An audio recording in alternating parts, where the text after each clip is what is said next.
Bueno, pues vamos a continuar con nuestro estudio de la epístola de Judas. Hoy es la cuarta parte. Vean, cuatro semanas nos llevamos en estudiar esta epístola tan pequeñita de solo 25 versículos, pero como hemos estado viendo, pues qué bendición, ¿no? Que todo lo que hay aquí adentro, qué fuerte también, todo lo que habla el Señor a través de esta epístola, pues es de tomar mucho en consideración. Hoy vamos a terminar con los últimos versículos. Creo yo que el estarlas repasando, el estarlas escuchando, ya saben, ahí están las conferencias en YouTube y eso pues nos ayuda, ¿no?, a entender mayormente. Yo creo que después de esta conferencia, que cuando la estemos escuchando, etcétera, si al final de esto podemos leer desde el versículo 1 al 25 de la epístola de Judas, la vamos a ver completamente diferente, ¿no? La vamos a entender espiritualmente de una manera muy grande, de una manera, pues como Dios quiere que entendamos siempre su palabra. Entonces, pues vamos adelante, vamos a la epístola de Judas, por favor. Ya vamos a ver los últimos 8 o 10 versículos. Vamos a tomar desde el versículo 14, ya hemos estado hablando muy a fondo atrás de los otros 13 versículos. Dice así: de estos también profetizó Enoc, séptimo desde Adán, diciendo: he aquí vino el Señor con sus santas decenas de millares, versículo 15, para hacer juicio contra todos y dejar convictos a todos los impíos de todas sus obras impías que han hecho impíamente, y de todas las cosas duras que los pecadores impíos han hablado contra él. Que igual que las semanas pasadas hemos estado viendo qué duras advertencias, pero también qué bendición que podamos entender acerca de ellas, que podamos entender acerca de lo que el Señor nos habla. Se está refiriendo naturalmente a las personas que hemos estado viendo cómo han pecado contra sus propios cuerpos, contra el propio Señor, contra el Espíritu Santo, aquellas personas que son encubiertos y que están dentro de nuestras propias congregaciones, ¿no? Y habla el Señor de que cómo se ha profetizado desde Enoc acerca de todas estas personas, y cómo dice el Señor que contra ellos habrá pues un juicio, ¿no?, para dejar convictos. Es decir, es como en el derecho penal, ¿no?, natural. Es decir, un juez solamente va a dejar convicto a una persona a través de un juicio, ¿no?, para determinar su culpabilidad o su inocencia. Dios por eso también es un Dios justo, ¿no?, porque a nadie dejará convicto sin un juicio previo. El libro de Apocalipsis nos enseña a nosotros que toda obra, sea buena o sea mala, vendrá a juicio, ¿no? Entonces aquí es como nosotros comprendemos que el Señor no manda a nadie al infierno, ¿no? Las personas se van solitos, ¿no?, a causa de las propias obras, lo vamos a estar hablando, y no es por alguna convicción emocional de parte de Dios, que pues tú me caíste bien, tú hiciste algo mal, tú no me caes nada mal, tú me caes muy bien, etcétera, que pueda dirimir un juicio ahí, ¿no?, y que pueda decir quién es merecedor de la vida eterna y quién de la condenación eterna. No, Dios no se guía así, ¿no? Dios es un juez y es un juez justo. Y dice aquí, ¿no?, que tiene convictos a todos los impíos de todas sus obras impías. Es más, está diciendo hasta por qué van a ser convictos, ¿no? Por todas estas obras impías, dice, que han hecho impíamente. O sea, lo recalca y por tercera vez: y de todas las cosas duras que los pecadores impíos han hablado en contra de él. Entonces, aquí vemos dos parámetros muy generales de todas las personas que caminan hacia la condenación eterna, ¿no? Algún día lo hablaremos muy, muy a fondo, pero aquí están dos cosas: las obras que nosotros hacemos como personas responsables o personas morales, responsables de nuestra propia vida sobre la tierra y nuestra conducta, y de las decisiones y de las cosas que nosotros hacemos también en nuestra propia vida espiritual. Aquí está dividiendo ambas, ¿no? Dice: de todas las cosas para hacer juicio contra todos los que dejan y dejar convictos a todos los impíos que de todas sus obras impías que han hecho impíamente. Esa es la primera sección. Y de todas las cosas duras que los pecadores impíos han hablado en contra de él, es decir, del Señor, ¿no? Entonces nos está categorizando aquí dos partes: la responsabilidad nuestra como seres morales y la responsabilidad con Dios como seres espirituales, ¿no? Y cómo ambos van a ser convictos a través de un juicio que el Señor va a llevar a cabo en estas dos áreas. Les repito, en algún momento veremos cómo debe ser nuestra conducta en la tierra o rápidamente lo podemos analizar, y cómo es nuestra conducta con el Señor y cómo debería de ser, ¿no? Para esto el Señor nos deja a nosotros, dentro del manual que es la Biblia, dentro de este libro sagrado que es la Biblia, 2 sublibros o 2 libros que comprenden a este gran libro, ¿no? Que son el libro de los Proverbios y el libro de los Salmos, ¿no? Entonces el libro de los Proverbios a nosotros, si nosotros lo leemos bien siempre, y el de Salmos lo mismo, diario, pero nada de que me leo un salmo y un proverbio y no entiendo nada, ¿no? Sino leerlos bien a conciencia, así como lo hemos estado haciendo con la epístola de Judas. Nosotros podemos llevar una vida espiritual y una vida terrenal mucho más de acuerdo con los principios que establece el Señor en su palabra. ¿Qué quiere decir esto? El libro de Proverbios a nosotros nos enseña acerca de las relaciones con nuestro prójimo, con las personas que nos rodean, y el libro de Salmos nos enseña cómo debe de ser nuestra relación con Dios. ¿Me doy a entender? Entonces nosotros podemos tener ya un manual dentro de este gran manual, cómo nos enseña el Señor que debemos de caminar en sus principios. Digo, no debemos de dejar afuera toda la enseñanza de todos los libros y de todos los capítulos y de todos los versículos que hay establecidos en la Biblia, pero si nosotros hacemos un hábito espiritual de leer proverbios y leer salmos, vamos a entender muchísimo más cómo manejarnos en nuestra vida terrenal como seres morales y en nuestra vida espiritual justamente como eso, como seres espirituales. Entonces ese juicio con toda obra, sea buena o sea mala, que vendrá en el día del gran trono blanco, nosotros, por la gracia y por la misericordia que nos tuvo el Señor a través de Jesucristo, nosotros no seremos convictos a la condenación eterna, pero sí muchas de nuestras obras saldrán a juicio y sabremos si mereceremos o no una recompensa celestial como están establecidas, ¿no? Las coronas y toda la gran diversidad de aspectos que va a existir en el cielo. Cuando el Señor, yo espero pronto también nos dé dirección, hablaremos acerca de la vida en la eternidad, ¿no? Que nos va a llevar, yo creo que mucho tiempo también estudiarlo, pero pues aquí mismo desde la tierra nosotros podemos saber cómo va a ser nuestra vida en la eternidad, y ya lo veremos, ¿no? Y qué son las coronas, y qué son las recompensas, y qué son las moradas, y todo lo que el Señor está preparando para nosotros para el día donde iniciemos en su presencia la eternidad, ¿no? Pero veamos cómo dice una vez más el versículo 15: el juicio contra todos los que hicieron obras impías y los que hablaron pecaminosamente en contra de él. Entonces imagínense, ¿no? Es por eso que el Señor hace un juicio, para no quedar como un Dios injusto, ¿no? Porque pues, mucha gente se ha jactado de decir muchas veces que Dios que es injusto, ¿no? Y esa no es la realidad, ¿no? O sea, muchas veces nosotros hacemos responsable a Dios de las obras que nosotros mismos cometemos. Hacemos responsable a Dios de muchas deficiencias en estos días, por ejemplo, de nuestro planeta. Cómo sufre las catástrofes naturales, muchas cosas que suceden como tragedias, y que empezamos a echarle la culpa a Dios de eso sin darnos cuenta que son a veces nuestras propias obras las que ocasionan eso, ¿no? Yo me recuerdo alguna vez un pastor decía, ¿no? que como la gente empezó mucho a criticar a Dios y a juzgar al propio Dios por el tsunami de Japón, o el tsunami que en alguna vez, me parece que, ¿en dónde fue el otro? En Indonesia o en alguno de esos lugares, no recuerdo bien, ahorita se me va. Y empiezan a culpar a Dios de por qué pasan ese tipo de cosas, ¿no? Y en primer lugar, bueno, pues uno tiene que entender que Dios es soberano, y Él determina desde la eternidad cómo debe de morir mucha gente, ¿no? Y a nosotros nos pudo haber tocado estar ahí, y a muchas personas cristianas y creyentes en el Señor les tocó estar ahí, y así perecieron. Pero es la determinación del Señor, y Él así lo predestinó, y Él así en su soberanía lo determinó. No somos nadie para juzgarlos, ¿no? Y hay un propósito además, pero la gente tampoco se pone a pensar y le empieza a echar la culpa a Dios de que qué manera tan cruel, que cómo hacer esto de esa forma, etcétera. Pero la verdad es que nunca tomamos nuestra propia responsabilidad en nuestros actos, ¿no?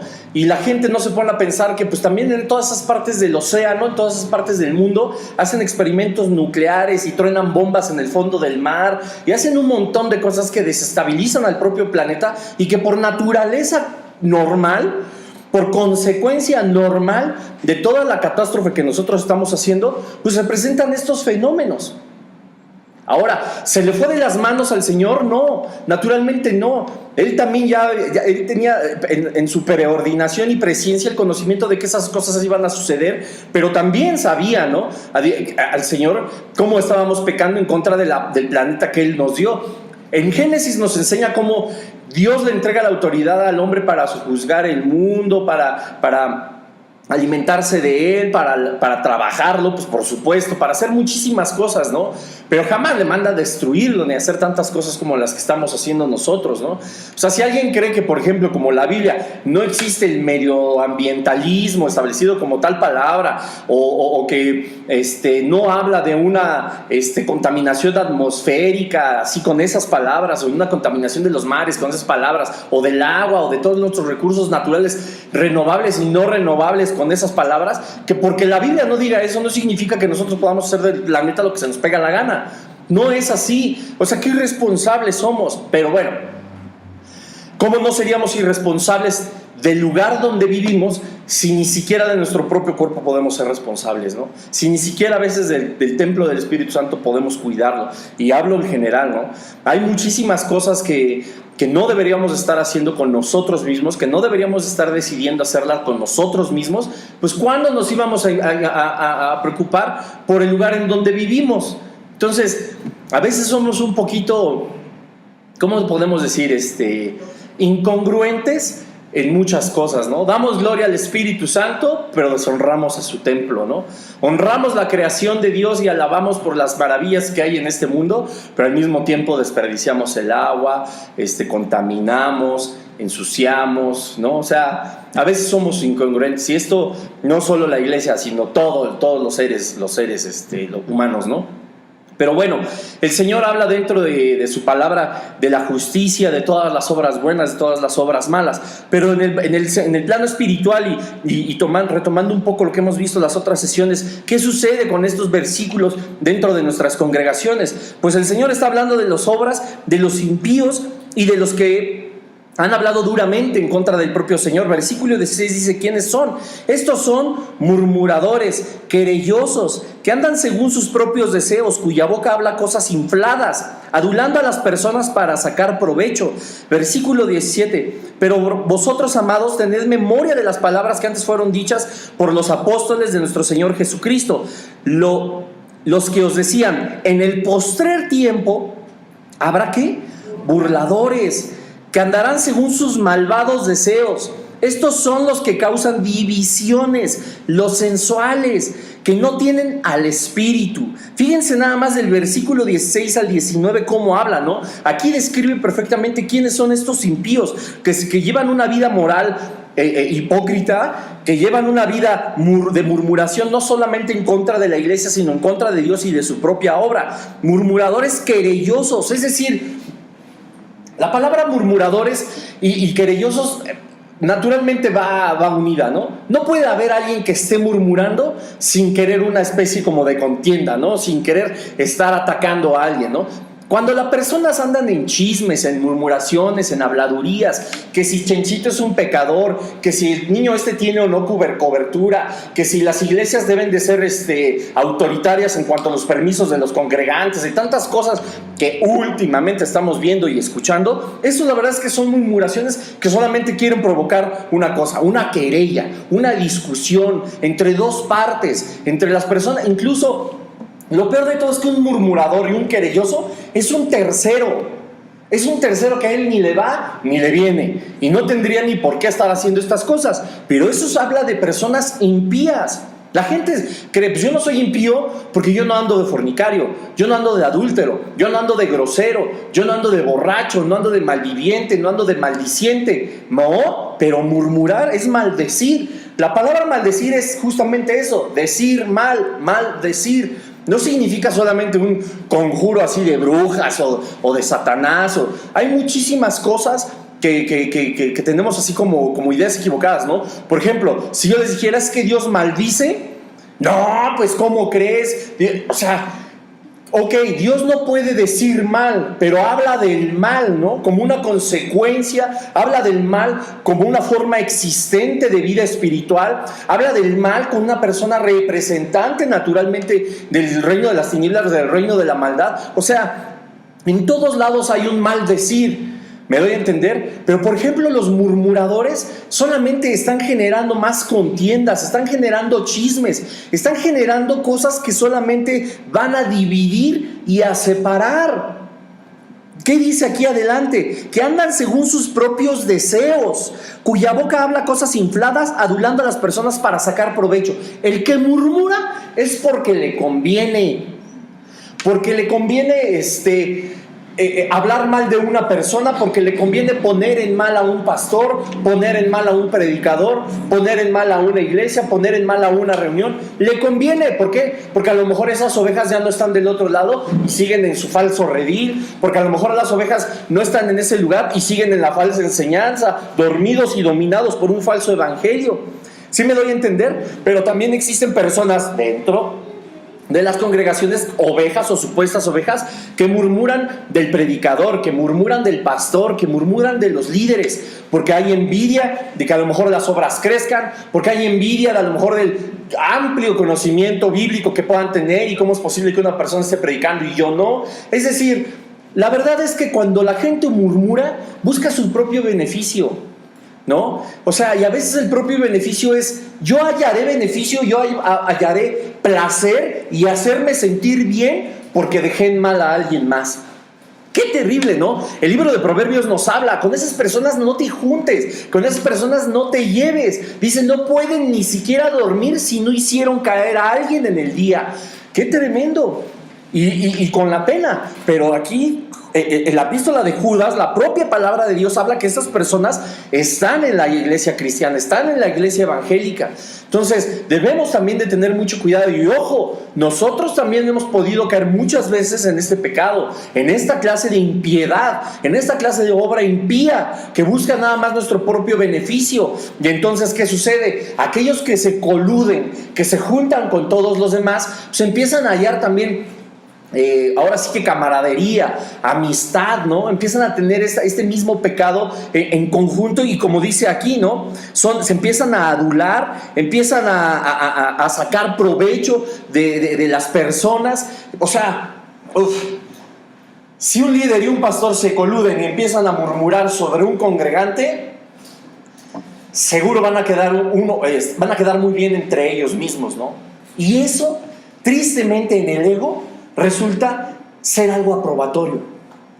¿Me doy a entender? Es decir, o por ejemplo, dos congregantes, para no irme siempre con los pastores y eso, pero bueno, es que es la verdad, ¿no? Pero también los congregantes, dos congregantes que tienen una opinión de los pastores y empiezan a murmurar de ellos. Y ya no son dos, ya son 5. Y esos 5 empiezan a murmurar del mismo tema. Y ahora ya no son 5, son 10. Ahora ya son 10 que muy posiblemente estén completamente equivocados, pero encontraron una química entre ellos en cuanto a su murmuración. Empezaron a adularse quizá entre ellos mismos, y a lo mejor el mismo racionamiento errado que tenían de los pastores los lleva a tener algo en común. Eso, entre ellos mismos, resulta ser engañoso. Resulta que creen que ahora es verdad. ¿Me doy a entender? Entonces la murmuración, sí, hemos escuchado siempre esta frase, ¿no? Una mentira dicha 1,000,000 de veces jamás se convierte en verdad. Nunca va a ser así, pero para el murmurador, para el chismoso, para quien genera esa mentira, sí. Se empiezan a creer su propia murmuración. Empiezan a tener ya un juicio de una persona, de un pastor o de unos pastores, porque se creyeron, ¿no? Se lo creyeron. Y no 2, 5, y luego fueron 10.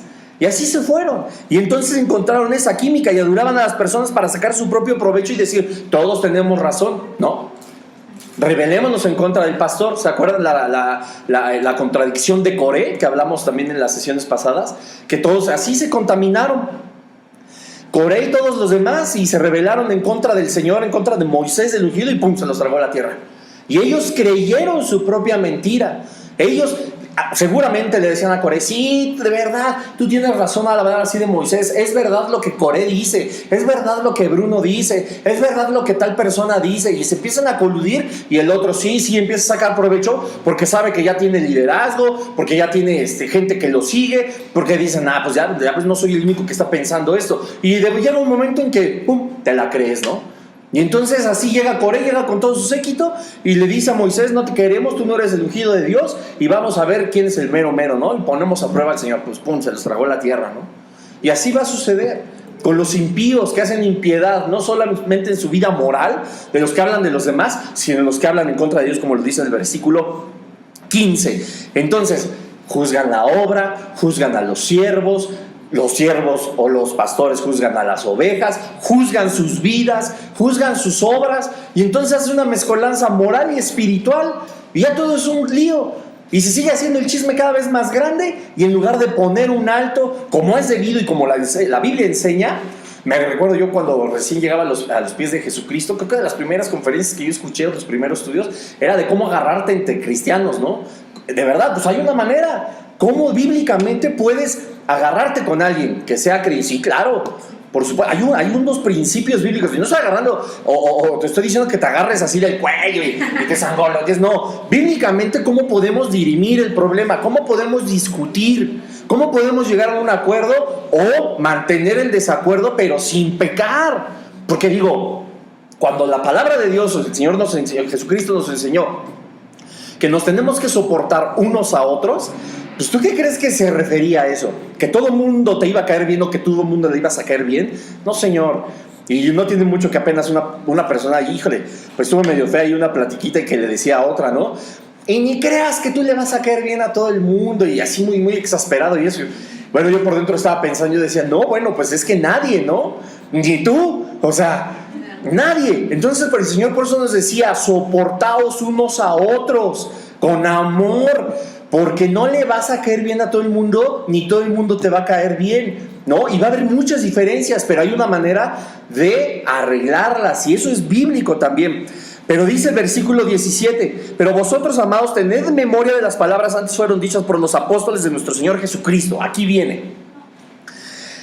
Los que os decían, en el postrer tiempo, es decir, ya en los tiempos que estamos viviendo, versículos 18, ¿habrá qué? Burladores, que andarán según sus malvados deseos. A ver, burladores, engañadores, estafadores, falsos profetas, falsos maestros, falsos pastores, falsos evangelistas, falsos de todo, que solamente se van a burlar de la iglesia. Pero también falsas ovejas, que solamente van a poner en jaque a los pastores, que solamente van a poner en jaque a los líderes, que van a poner en duda sus enseñanzas, que van a poner en duda la unción que el Señor les pudo dar o el haberlos elegido, y se empiezan a burlar de ellos, los pastores, las ovejas, y qué horror. Porque todo se vuelve dentro del cuerpo de Cristo. Y la verdad es que eso es triste. Porque entonces jamás nos vamos a poner de acuerdo, ¿no? Si las ovejas piensan y son burladores y engañadores y empiezan a contaminar a los demás de que sus líderes espirituales son pésimos, pues ya los tropezaron. Y la palabra de Dios dice que demandará la sangre de todos ellos, de los tropezados. Y los pastores que piensan que todas las ovejas son borregos y que de aquí mejor me aprovecho para trasquilarlos, también el Señor le va a demandar cuentas a estos líderes espirituales. Pero vienen desde las falsas obras, desde las obras malas, desde la impiedad, de a veces y muchas veces un falso cristianismo, un cristianismo light, tanto de líderes como de ovejas, ¿no? Estoy hablando del cuerpo de Cristo, y esto es dolorosísimo. Porque hay muchos engañadores que solamente, como dice el versículo 18, buscan sus propios deseos y malvados, ¿no? Los que decían, el postrer tiempo habrá burladores que andarán según sus malvados deseos. Lo único que quieren a muchas ovejas y que se quieren preparar y que estudian en grandes institutos bíblicos o se preparan muchísimo y tienen Biblia de memoria, y eso a lo mejor lo único que quieren es ser la fama, ¿no? Y estar en el púlpito y ser famosos y que a ellos les aplaudan y que ellos sean los que quieran tener a 10,000 personas y que los invitas a un estudio de 5 y no, porque yo necesito un mínimo de 100 o yo no sé, ¿no? Y entonces son falsos que nada más están buscando los deseos de su carne, ¿no? Cualquiera de las 3 estrategias de Satanás, la vanagloria, la soberbia y la codicia, ¿no? Empiezan a codiciar lo que no es de Dios y entonces caen en la falsedad. Pero también los líderes espirituales empiezan a corromperse, empiezan a ver que es a lo mejor sencillo sacar dinero, sacar propiedades, burlarse de la gente, enterarse de chismes, enterarse y sacar provecho de mujeres, sacar provecho de hombres. No, o sea, qué triste y qué fuerte, pero es lo que la palabra de Dios nos enseña, y lo peor es que es completamente real. Vamos a segunda de Pedro 3, por favor.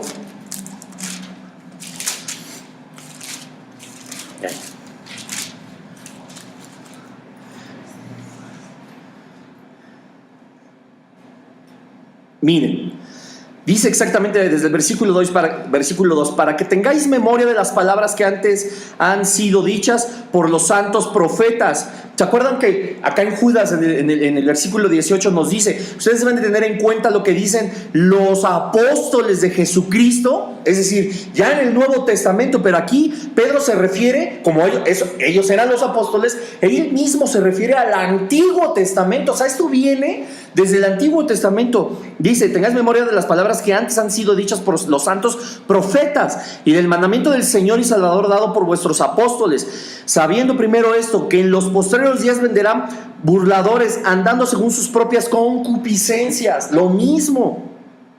Pero yo quiero que pongamos atención en lo que dice el versículo 3. ¿Cómo empieza? Sabiendo que, en segundo lugar, en tercer lugar, en cuarto lugar, en quinto lugar, sabiendo primero esto. ¿Y qué nos dice el versículo 18 de Judas? El postrer tiempo habrá burladores en los que andarán según sus malvados deseos. Esto es lo primero que nosotros tenemos que saber. ¿Por qué? ¿Por qué lo primero? Porque está en riesgo tu vida espiritual, está en riesgo tu formación espiritual. No estoy hablando que esté en riesgo tu salvación. No nos confundamos, eso es otra cosa. La salvación no se pierde, ya hablaremos, lo he repetido 20,000 veces, pero en algún momento lo hablaremos. Pero la verdad es esa. Está en riesgo nuestra formación espiritual. El alimento que nos dan, que no sea adulterado, que sea el alimento puro, que sea el alimento que Dios ha preparado para sus hijos, no el de nuestra propia, como siempre digo, el yo creo, yo pienso, yo supongo, yo opino, yo considero. No, sino lo que el Señor ha determinado para sus hijos. Ese es el alimento que nosotros debemos de recibir y es el alimento que nosotros estamos obligados por la palabra de Dios a darles a ustedes. Pero ustedes están también obligados a poner atención en primer lugar que habrá falsos, que habrá burladores, que habrá personas que solamente quieran llevarse de ustedes lo mejor, su vida, su dinero, hasta el alma, casi me atrevería a decir, ¿no? Que estoy hablando de emociones, estoy hablando de sentimientos, de decisiones, de sueños, de proyectos, ¿no? El espíritu es del Señor, pero todo lo que radica a nivel de alma, que está en nosotros mismos, se pueden apropiar de eso. Alguna vez cuando di la serie de los 10 mandamientos, en la conferencia de no robarás, hablaba justamente de la parte de, ¿sabes qué? O sea, hay personas que te roban no solo lo físico, ¿no? Es decir, tus bienes, ¿no? O sea, te pueden robar cosas del alma, tu paz, tus emociones, tu amor, tus sentimientos, un montón de cosas que te van a poner en el hoyo, ¿no? Que te van a dar un muy fuerte golpe y te las quitan, te las roban. Así como estiran la mano para robarte un celular, así pueden estirar la lengua para robarte un sentimiento. Entonces eso es terrible y eso es cosas que nosotros también debemos de cuidar. Pero ¿qué sucede? Nosotros llegamos a cualquier lugar y empezamos a creer que todo está bien, empezamos a dormirnos, empezamos, ahora sí, y con todo respeto lo digo, a ser borregos y no ovejas del Señor. Y no nos damos cuenta que nos están robando bendiciones. Y no es que hayan estirado la mano y te la hayan quitado. No, es que como te están llevando en tu espíritu, como te están guiando estos líderes espirituales, están impidiendo que las bendiciones desciendan sobre tu vida. A lo mejor porque te tienen dormido, a lo mejor porque te tienen cómodo, conformista, temeroso, sin decisión, sin carácter cristiano, ¿me doy a entender? Entonces debemos de tener mucho cuidado y como dice Pedro, es lo primero en lo que nos tenemos que dar cuenta. Si alguien nuevo viene o tú vas a invitar a alguien nuevo a tu congregación, bueno, si estás ahí es porque sabes que esta persona va a creer. Pero ¿qué tal una persona que no tiene ni idea de dónde irse a meter y donde cayó dijo, aquí ya me quedo? Y a lo mejor ahí predican puras herejías y ya valió. ¿Y por qué dice Pedro? Es lo primero en lo que tienes que fijar, porque estos cuates solo buscan lo suyo. Buscan el dinero y hay mis ovejas, nada, somos del Señor. La siguiente semana vamos a ver ese tema, somos de Cristo. No somos de nadie, no somos de ninguna congregación. Si tu pastor a ti te dice, no, es que tú, es que aquí conmigo y lo demás es pecado y es herejía, tú no eres de ese Señor, que ni de pastor ha de ser. ni eres de Bruno, como decía el apóstol, tú no eres de Pablo, tú no eres de Apolo, tú no eres de Bernabé, nosotros somos de Cristo. Y cada quien tiene derecho, así como tú tienes derecho de ir a cualquier hamburguesería, a la que más te gusta ir a comer que la hamburguesa, lo mismo ir a comer y a recibir el alimento espiritual. Ahora, sí es verdad, en las congregaciones hay que echar raíces, hay que servir, hay que amar a los pastores, hay que bendecirlos, eso es verdad, pero también hay muchos lugares que no son los propios de cada persona. Pedro por eso, y Judas nos está diciendo, es lo primero en lo que se tienen que dar cuenta. Yo he visto crecer espiritualmente a muchos hermanos y hermanas, pero de veras, grandes crecimientos espirituales por no haberse quedado en el lugar donde estaban. No te estoy diciendo que te vayas, no, esto lo tiene que decir el Señor. Y hay muchas pruebas y evidencias que te pueden hacer a ti llevarte de un lugar a otro. Esto es una realidad. Pero yo no estoy pidiendo eso, ni te estoy diciendo que te vayas. Pero la verdad es que hay mucha gente que si no se sale de ahí, se estanca. Entonces es un error que esté ahí. No es un error. Donde la planta de nuestro pie pise, tiene que ser de bendición. Y nosotros siempre tenemos que tomar lo bueno y no lo malo, ¿sale? Pero no podemos nosotros pensar que somos de ahí. Somos de Cristo. Y si a Cristo se le ocurre llevarte a China, ¿qué? O a Corea, a la congregación más grande del planeta que tiene creo que 1 millón de miembros, te va a salir el pastor como que no, pues pídeme permiso antes de irte a meter ahí. O sea, ¿es lógico? O sea, si el Señor es el que te está llevando, si el Señor a ti te dio una visión, ve y congrégate en San Luis Potosí, vas a encontrar una congregación que se llama Oreb. Preséntate delante del pastor. No es imposible. Y tú vas a decir, pues voy. Si oíste la voz de Dios y quieres obedecer, pues vas. Y vas a llegar ahí, y yo no sé. A lo mejor al siguiente día, la siguiente semana o en un mes, oraste por alguien que sanó de cáncer. No lo sé. Pero si seguimos la tramitología de no, pues que tu pastor, pues ponte a orar 3 meses. No, es que ya me dijo Dios que ya no, nunca nada apresurado, en el tiempo del Señor. Por eso el Señor me dijo que ya no, en el tiempo del Señor. Y vamos a ver cómo te comportas aquí. No vayas a ir y me quemes por allá. Yo qué sé, ¿no? Por favor. Entonces, muchos amamos a nuestros pastores, claro. Respetamos a muchos, claro. Pero también nos debemos de dar cuenta quiénes son unos charlatanes. Y quiénes, otros no lo son, no son charlatanes, pero están conforme a sus concupiscencias, buscando lo suyo nada más. Versículo 19. Fíjense, estos son los que causan divisiones, los sensuales, que no tienen al Espíritu. Vean qué fuerte. Aquí está hablando de una sola cosa y dice Espíritu con E mayúscula. ¿Son salvos? ¿Muchos de ellos? No. Otros pueden estar embelesados, otros pueden estar contaminados, haber caído en un lazo, sí, lo hemos visto, lo hemos platicado a la luz de la palabra de Dios, pero aquí está hablando de los que simple y sencillamente no son salvos. ¡Qué fuerte! O sea que hay en púlpitos y en iglesias evangélicas gente que no es salva, sí. Predicadores, sí. Profetas y tal, sí. Todos los títulos que se quieran poner, que pues no les va a servir de nada para salirse del infierno. Versículo 19. Sensuales. Quieren atraer. Eso es la sensualidad, atracción. ¿Estamos de acuerdo o no? Hablando en un sentido estricto. ¿Y qué es lo que ofrecen? Predicadores, pastores, profetas, evangelistas, maestros, presidentes de congregaciones y todos los títulos que se quieran poner, habidos por haber, todos los que se quieran poner y que no les haya dado el Señor, solo los van a utilizar para atraer más gente, que se vuelva atractivo, que sí, es que aquí gritan mucho y a la gente, ¿cómo le gusta? Pues vas, y sensualidad, ¿no? Atracción, es que acá hay esto, acá lo otro, nos ofrecen, te ofrecen una distracción o cosas que simple y sencillamente no tienen nada que ver con el Espíritu Santo de Dios y por eso caen en la sensualidad. Se vuelven atractivos para que digan, aquí en esta congregación está de pelos. En lugar que digan allá en esa célula, se enseña la palabra de Dios.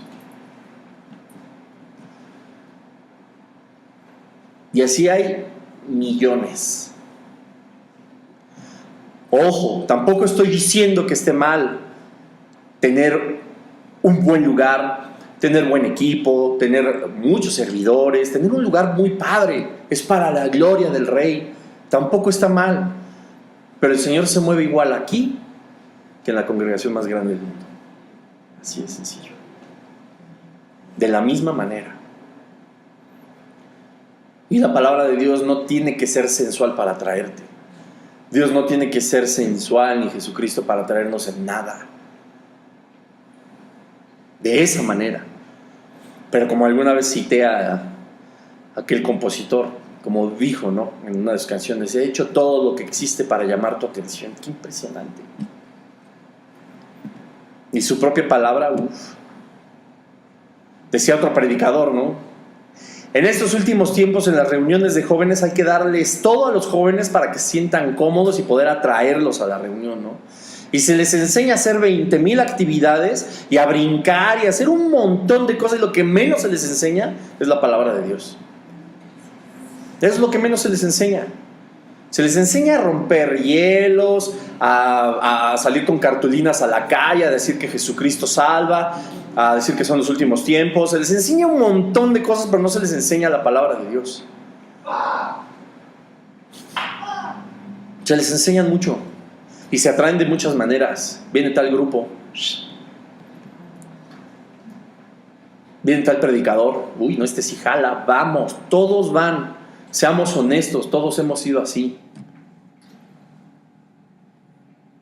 ¿Qué va a haber este sábado en jóvenes? Predicación. Ay, híjole, y nadie va.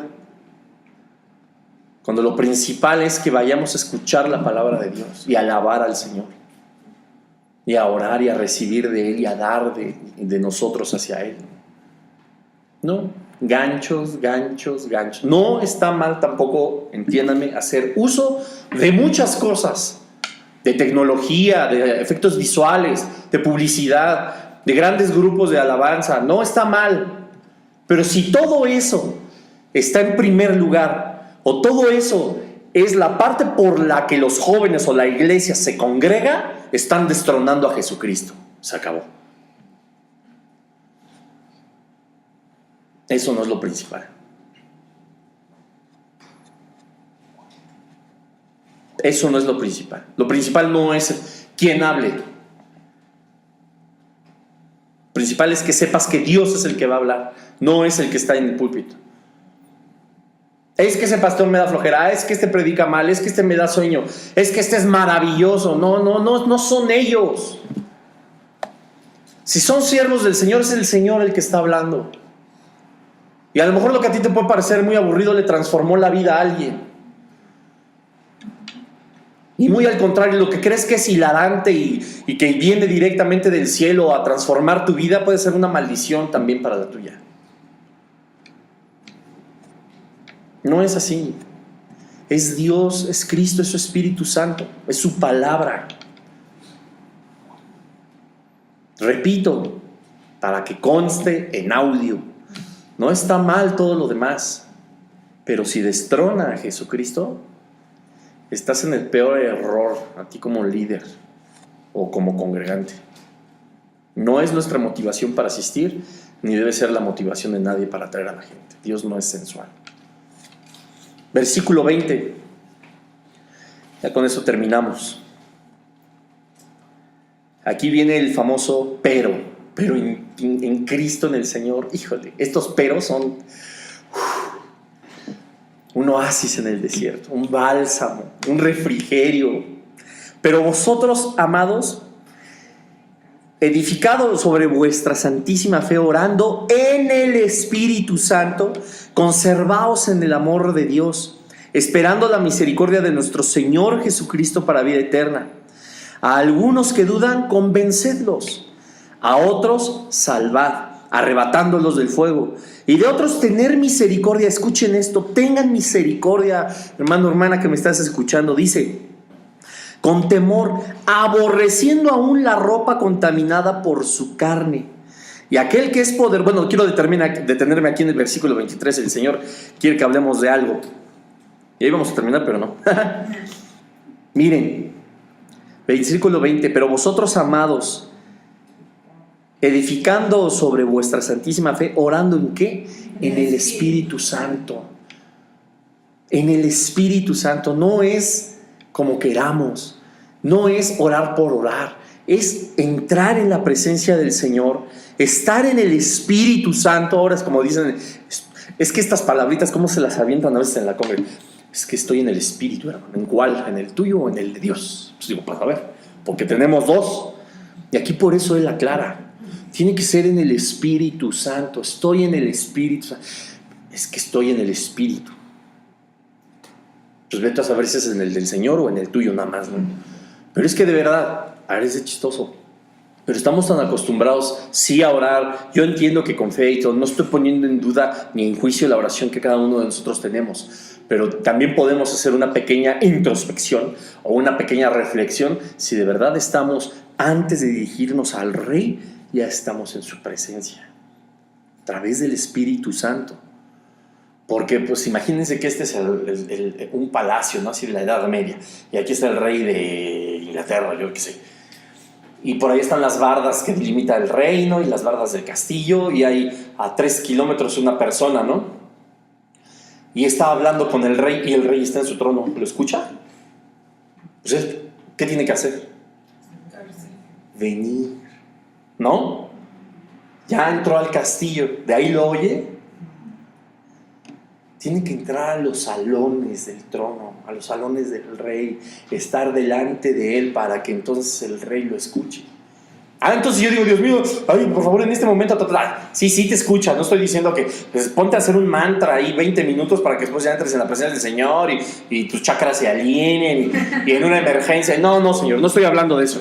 No estoy hablando de eso, y mucho menos de todas esas ondas hinduistas, y bueno, que ya en algún momento hablaremos también de eso. Sino que de verdad debemos de orar en el Espíritu. Para que, fíjense cómo dice, conservaos en el amor de Dios, mantente ahí, ¿no? Esperando la misericordia de nuestro Señor Jesucristo para vida eterna. Pase lo que pase, todo lo que se ha descrito en los 20 versículos anteriores, tienes que ser valiente, tienes que tener fortaleza del Señor, esperar el día de la salvación del Señor Jesucristo. 22. Algunos que dudan, esto es una sugerencia ahora sí, convencerlos. Esto es parte del evangelismo. ¿Tú dudas? Vamos, te voy a convencer. Ahora, ¿cómo convencemos? Qué bueno es el Señor, porque yo ya me iba, pero vea nada más. Algunos que dudan, convencerlos. ¿Cómo los convences? Tomen el contexto de los 2 versículos anteriores. Amados, edificándoos sobre vuestra santísima fe, orando, ¿qué? En el Espíritu Santo. ¿Cómo te estás edificando, no? Unos a otros, orando en el Espíritu, conservándonos en el amor de Dios, ¿no? Y esperando la misericordia de Cristo, ¿cierto o no? Ese es el contexto. Algunos que dudan, convencerlos. ¿Son cristianos o son mundanos? ¿Qué son? Cristianos, porque están dudando. Judas ya está hablándole a la congregación. Ustedes, hermanos, manténganse en la fe, en la unión del Señor, edifíquense unos a otros. Si estás dudando, convéncelo. No, hermana, arrepiéntete. No, el Señor no te odia, o el Señor no se ha olvidado de ti. Es que yo dudo, es que el Chenchito y el pastor no sé qué, y el predicador no sé qué dijeron, y yo ya dudo. Convencerlos, pero ¿cómo los convences? Ya entramos en contexto, ya se dieron cuenta, es con la iglesia, es los propios hermanos. ¿Cómo los convences? Orando, ¿no? Que toda palabra que salga de ti sea de parte del Señor. Esta parte, y viene alguna otra palabrita más adelante, ahorita lo vamos a ver, pero esta parte, convencerlos, no es así de, pues convénceme, ¿no? A ver, convénceme.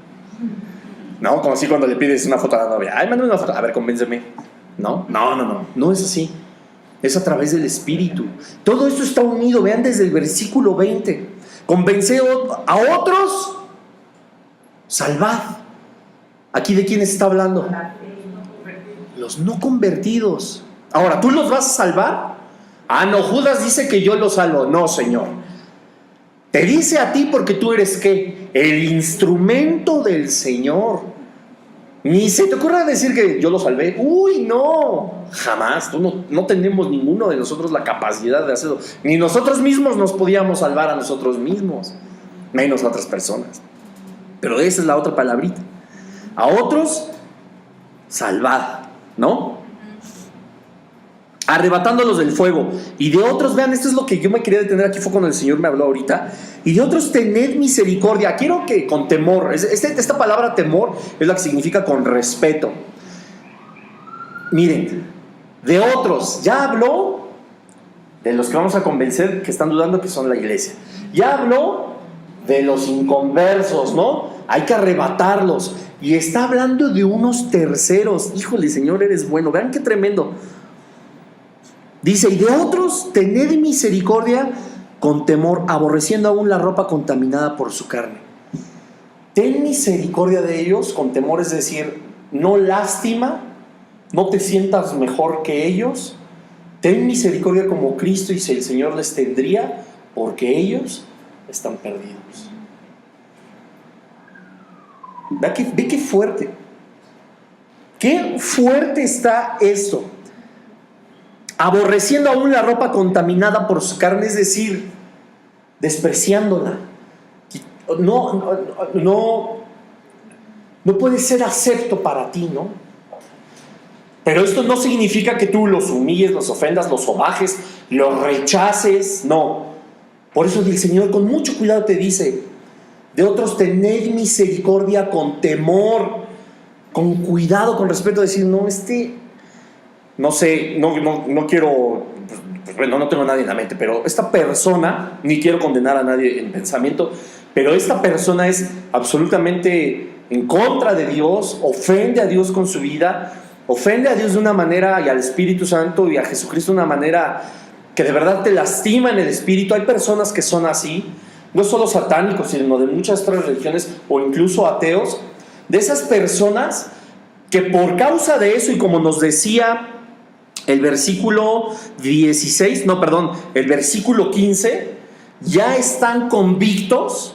De esas personas hay que tener misericordia con temor y decir, híjole, yo aquí pinto mi raya, tú por allá. ¿Me doy a entender? No es un rechazo, entiende, de uy, pero hazte un lado, se me va a pegar la pulga, o yo qué sé, ¿no? No es así. O se me va a pegar un chamuco que has de traer, eso no se pega. Y que no digan esas tonterías, que no estamos metidos en chamanismos ni cosas de esas. Pero no es eso. Sí me estoy dando a entender. Es que no quiero que esto se malinterprete. Pero la palabra del Señor dice que hasta su ropa debemos despreciarla. Decir, no, tú estás cañón, con permiso. Yo no me puedo exponer a la contaminación de tu persona, ¿no? Qué triste, qué fuerte se escucha. Pero así es, aquí lo dice. Pero aquí incluso el versículo 15 lo dice. Juicio contra todos y dejar convictos a los impíos por obras y de los que han hablado impíamente en contra de Dios. ¡Qué tremendo! ¡Qué tremendo! Y por ejemplo, debemos de tener mucho cuidado con las personas, sí. Dice, por ejemplo, vamos rápidamente a 2 de Tesalonicenses.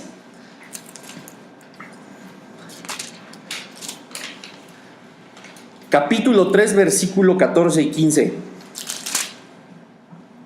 Ahí.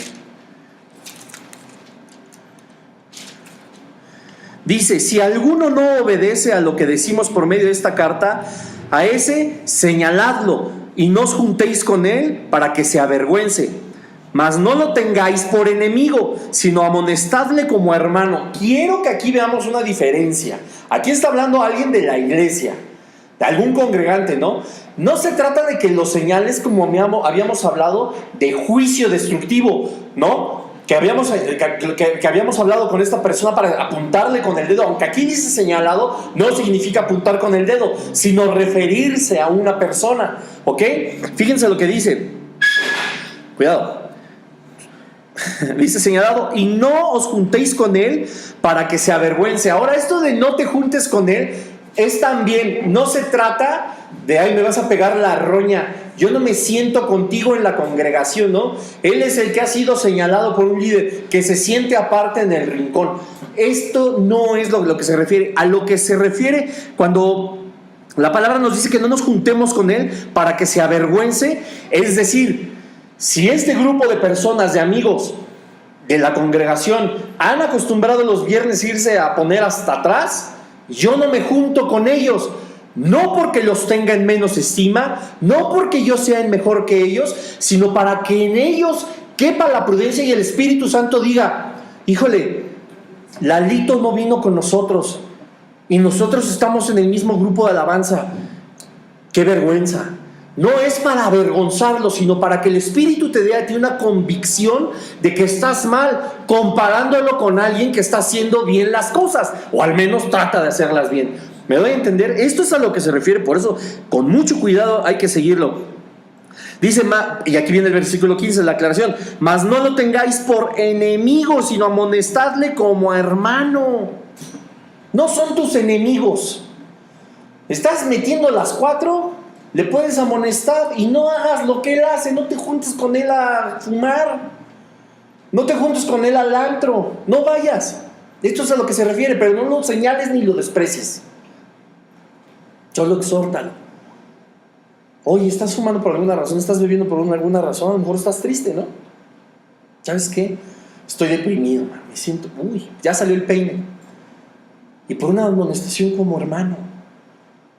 Pero ¿qué hacen los demás? No. No nada más lo señalan, ¿eh? Le ponen el pie en el cuello y hacen como dicen, ahora sí, Primera de Bruno 3:25. Hacen ¿qué? Leña del árbol caído. Ni dicho eso, hombre, ni me lo sé bien. Hacen leña del árbol caído, ¿no? Y no es así la cosa. A mí una vez, una persona que yo quiero muchísimo, es la esposa de mi mejor amigo. Yo me recuerdo que estábamos en el ministerio de alabanza ya hace muchos años, y yo me acuerdo que había una chava que estaba no me recuerdo si en voces principales o en el coro, y ahí andaba con una onda medio atorada, ¿no? Y yo me ponía así de, ay, ¿por qué tengo que estar tocando con ella, no? Y pecadora, y no, uno con sus inmadureces espirituales y sus juicios todos soberbios y horribles, ¿no? Y yo les comenté y les dije en su casa, porque cenábamos juntos, viven cerca de mi casa, de su casa, y les digo, ¿y por qué no las banquean? Pues que se alinee y luego ya que suba, ¿no? Banquéanla. Y lo que ella me dijo, no. Ahí es donde va a ser transformada. Entonces yo me quedé así y dije, ay, bueno, está bien. Pues dicho y hecho. No la banquearon, siguió ministrando. Ella misma se dio cuenta de que nadie practicaba lo que ella hacía y se avergonzó. Y dijo, no más. Y se convirtió bueno, ya lo era, pero corrigió el camino y es una gran sierva del Señor. Y a mí me dio una muy grande lección la que era la líder de alabanza, la esposa de mi amigo. Porque así es, ¿no? Y muchos toman como primera opción, pues sí, la banca, ¿no? Tampoco está mal, ya en algún momento también hablaremos acerca de ese tipo de cosas. Pero hay otras donde debemos de tener misericordia. Ver a la gente con los ojos de Jesucristo y no con los ojos del pastor o de la pastora o de la oveja o de lo que seamos cada uno. No, Señor. ¿Qué haría Jesús? Yo cuando llegué al cristianismo, eso fue en 2004, que ya les conté, ¿no? Pero bueno, yo hasta como el 2007 ya agarré el patín. No, esa es la realidad. En el 2005 yo me empecé a congregar. Yo fui solito a la congregación donde iba el que me compartió a mí del Señor. Y yo recuerdo que como a los 2 meses o 3 meses, no, quizás hasta menos, se acercó una amiga y me regaló una pulsera roja, color vino, que luego traigo todavía. Y dice 4 letras. WWJD, que significa What would Jesus do? Entonces, en esos años había estado una campaña muy importante en todo el mundo, cristiana evangélica, que se llamaba así, What would Jesus do? Entonces, a mí me explicó, yo le dije, ¿esto qué, no? Y a mí me lo explicó muy rápido y me dijo, bueno, esto significa, en español, ¿qué haría Jesús? Le dije, sí, ya sé, es inglés, pero ¿esto qué? Me dijo, en todo momento, pregúntate eso, ¿no? Cuando tú vas a tomar una decisión, cuando vas a actuar de alguna manera, cuando estás juzgando algo, juzgar, repito, para saber si las cosas son buenas o son malas, no por juicio. Cuando vas a hacer cualquier cosa y quieres saber cuál es el camino, cuál es la respuesta, pregúntate eso. ¿Qué haría Jesús? ¿Qué diría Jesús? ¿No? ¿Qué haría Jesús? Entonces, por ejemplo, si tú como líder tienes a una persona que está pecando y conoce el pecado y a lo mejor ya lo confesó o no lo confesó, y tienes 20,000 parámetros, ya conoces el caso, por ejemplo. Tú puedes tomar cualquier determinación, pero ¿qué tal que no es guiada por el Señor? Le vas a dar en la torre. Entonces, si te preguntas, ¿qué haría Jesús? ¿Qué haría Jesús? Yo te puedo apostar que lo que todos pensamos es lo que menos haría el Señor. Es la realidad. Esa es la realidad. Yo les he dicho, por ejemplo, cuando alguien a ustedes los ofenda, líderes espirituales o los mismos hermanitos de la congregación, o que se pongan medio pesaditos o lo que sea, que te hablen feo y que te digan aparte, viene de parte de Dios, que con eso ya todo el mundo se escuda, tú pregúntate, ¿Cristo me hubiera hablado así? ¿Cristo me lo hubiera dicho de esa manera? ¿Cristo hubiera hecho esto conmigo? Si tu respuesta es no, el Señor no lo hubiera hecho así, créelo, no viene de parte de Dios. No viene de parte del Señor. Entonces nosotros nos debemos de conducir de la misma manera. Entonces, ¿qué sabiduría hay aquí en el versículo 14-15? Alguno no obedece a lo que decimos por medio de esta carta, aquel se ha señalado y no juntéis con él para que se avergüence. Mas no le tengáis por enemigo, sino amonestadle como hermano. Vamos a ver otro ejemplo. Vamos rápidamente, ahora sí ya para terminar, 1 Corintios, una cartita atrás.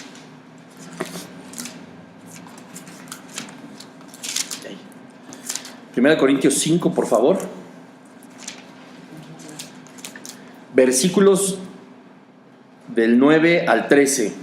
Dice así, vean el contexto: os he escrito por carta que no os juntéis ¿con quién? Con los fornicarios, no absolutamente con los fornicarios de este mundo, o con los avaros, o con los ladrones, o con los idólatras, pues en tal caso sería necesario salir del mundo. Más bien os escribí que no os juntéis con ninguno que, llamándose hermano, fuere fornicario, o avaro, o idólatra, o maldiciente, o borracho, o ladrón. Con el tal ni aun comáis. Porque, ¿qué razón tendría yo para juzgar a los que están afuera? ¿No juzgáis vosotros a los que están adentro? Porque a los que están afuera Dios juzgará. Quitad pues a ese perverso de entre vosotros. Vean nada más, esto es maravilloso. Dice, bueno, es como si yo, sí, bueno, el Señor dice, no te juntes con los del mundo por los pecados que hacen. No es una justificación, quiero aclarar, pero cometen todo ese tipo de pecados y llevan una vida como la llevan porque no conocen del Señor.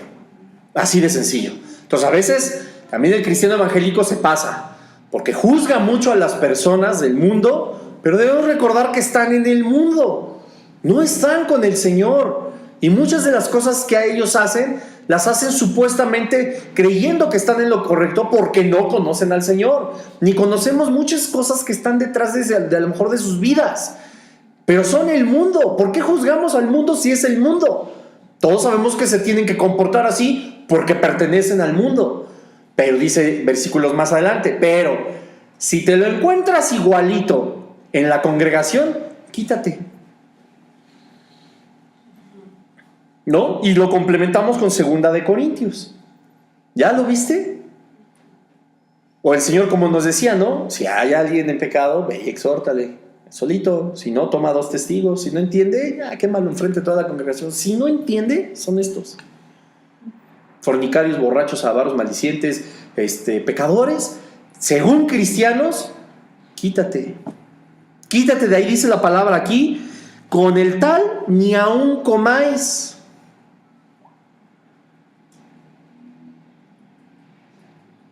Me tengo que... ¿Sí? No tienes por qué ser parte de una vida desordenada cristiana. En el dado caso de que no fuera de los falsos. Porque todo eso contamina. Y bien es cierto que dice la palabra que ellos hagan como nosotros y nosotros no como ellos. Y lo acabamos de leer también. 2 Corintios nos enseña que no nos juntemos con esta persona para que se avergüence, como ellos mismos puedan darse cuenta que están en un error. Pero miren, más bien nos escribe el versículo 11: no os juntéis con ninguno que, llamándose hermano, fuere fornicario. Llamándose hermano. El otro, de los que se refieren en 2 Corintios, dice: señálalo, déjale ahí como a un lado para que él pueda encontrar. No te juntes con él, es decir, no practiques las cosas con él, pues para que él pueda entender, oye, pues no está bien que yo haga estas cosas.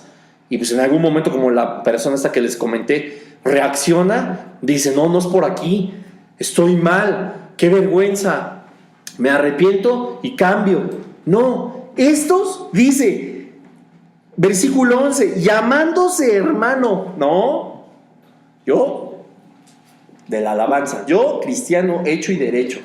No, yo sí soy cristiano, no, yo sí, pero es que tú andas en pecado, no es cierto. ¿No? Y levantando las manos en el templo y sabiendo que anda con otras 3, o que golpea a su esposa, o que roba, ¿no? O tocando la guitarra, es más, hasta predicando y haciendo quién sabe cuántas cosas. Esos, a un lado. Porque se dicen hermanos. Del que hablaba 2 Corintios es un hermano que ya metió las 4, ¿no? No practiques las 2 cosas con él. Que encuentre vergüenza, que el Señor le haga ver que está en un error, se sienta mal y diga: ya, me vuelvo al camino. Pero los otros yo soy brother, yo las manos arriba, yo adoro, yo alabo al Señor, etcétera, y practican todas esas cosas con el tal ni aún comas. Porque al menos el otro te dice: vámonos al antro. Estás mal, hermano, no te vayas al antro. Vamos a fumar marihuana. Hermano, estás mal, no fumes marihuana. No, vamos, no te está ocultando nada. Pero acá, ¡oh, Señor! Y en sus súper pecadotes, ¿no? Como todos, claro. No estoy haciéndome el santo ni nada. Pero fíjense, de él, ni aún con él coméis. Vamos a terminar, regresemos a la epístola de Judas. Dicen los últimos 2 versículos, y con esto terminamos: y aquel que es poderoso para guardaros sin caída y presentaros sin mancha delante de su gloria con gran alegría, al único y sabio Dios, nuestro Salvador, sea gloria y majestad, imperio y potencia, ahora y por todos los siglos. Amén. ¿Qué tal, Tremenda la epístola de Judas. Tremenda. Y lo más impresionante es que el Señor la pone en la vida de nosotros justamente pues cuando por todos lados se está viendo, ¿no? Entonces, nosotros entendemos que en su palabra pues hay exhortación, hay edificación y naturalmente hay consolación. Qué bueno es el Señor. Vamos a orar. Gracias, Padre, te damos en esta noche, Señor, porque tú has sido bueno, Señor, nos has permitido llevar a último término, Señor, el estudio de esta epístola de Judas. Te damos gracias, Señor, porque tu Espíritu Santo puso en inspiración a Él escribirlo, Padre, y ahora edificarnos en esta época, Señor, en estos tiempos. También exhortándonos, Señor, a mantener los ojos, los oídos espirituales muy abiertos, Señor, para no ser engañados por el reino de las tinieblas de ninguna de sus estrategias, Padre. Gracias te damos, Señor, también porque tú nos exhortas a que nuestra lengua, Padre, hable de edificación, hable verdad y no mentira, hable lo que está en tu palabra sin adulterar, Padre. Aun cuando pueda ser doloroso, sabemos, Señor, que es más dolorosa la condenación eterna, Padre. Te damos gracias, Señor, porque tú has sido bueno, has puesto en cada uno de nosotros palabras que alimentan nuestro espíritu, palabras que fortalecen nuestra fe, Señor, y que nos llenan también de gozo, Padre, porque tú nos hablas y sabemos que tienes cuidado de nosotros y nos queda como evidencia de que somos hijos tuyos. Gracias, Señor, te damos en esta hora por este lugar, Señor, por este estudio, Padre, porque hemos concluido en este momento un libro que seguramente transformó nuestro espíritu, transformó nuestra vida. Te pedimos, Padre, que tú guardes esta semilla en lo más profundo, Señor, de nuestra alma, de nuestro espíritu, para que podamos vivirla, Padre.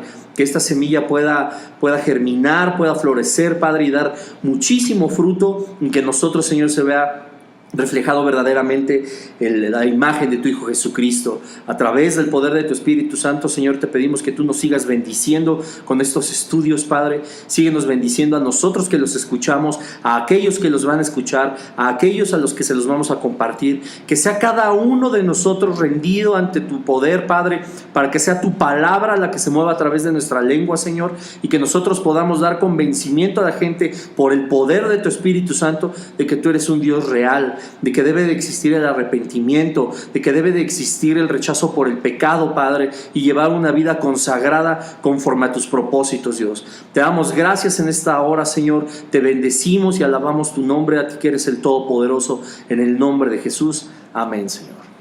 Amén, Padre.